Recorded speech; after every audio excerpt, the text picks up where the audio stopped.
Hello family, welcome to another mini vlog. So ನಮ್ಮನೆಯಲ್ಲಿ ಇವತ್ತು ತುಳಸಿ ಮದುವೆನ ಯಾವ ಥರ ಮಾಡಿದ್ರು ಅಂತ ನಾನು ನಿಮಗೆ ತೋರಿಸ್ತೀನಿ. ನಮ್ಮನೆಯಲ್ಲಿ ತುಳಸಿ ಕಟ್ಟೆ ಇಲ್ಲ, ಸೊ ತುಳಸಿ ಗಿಡಕ್ಕೇ ನಾವು ಈ ಥರ ಪೂಜೆ ಎಲ್ಲ ಮಾಡಿದ್ವಿ. ಮೊದಲಿಗೆ ಎಲ್ಲ ಥರ ಡೆಕೋರೇಷನ್ ಎಲ್ಲ ಮಾಡಿಕೊಂಡು ತುಳಸಿಗೆ ಹಾರ ಎಲ್ಲನೂ ಹಾಕಿ ಅದಾದಮೇಲೆ ಉಡಿ ತುಂಬಿದ್ರು. ಈ ಪೂಜೆ ಪುನಸ್ಕಾರ ಇದನ್ನೆಲ್ಲ ಮಾಡೋದ್ರಿಂದ ಮನಸ್ಸಿಗೆ ಏನೋ ಒಂಥರ ಸಮಾಧಾನ, ಖುಷಿ ಸಿಗುತ್ತೆ. ಫೈನಲಿ ಅಲಂಕಾರ ಎಲ್ಲ ಮುಗಿದ ನಂತರ ಕಾಯಿ ಹೊಡೆದು ಆರತಿನ ಮಾಡಿದ್ವಿ. ಸೊ ಫೈನಲ್ ಪೂಜೆ ಯಾವ ಥರ ಇತ್ತು ಅಂತ ನೀವೇ ನೋಡಿ.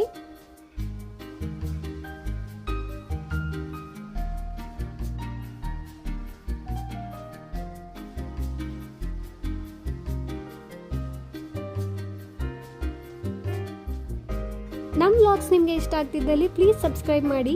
That's all about the vlog. See you soon. Bye.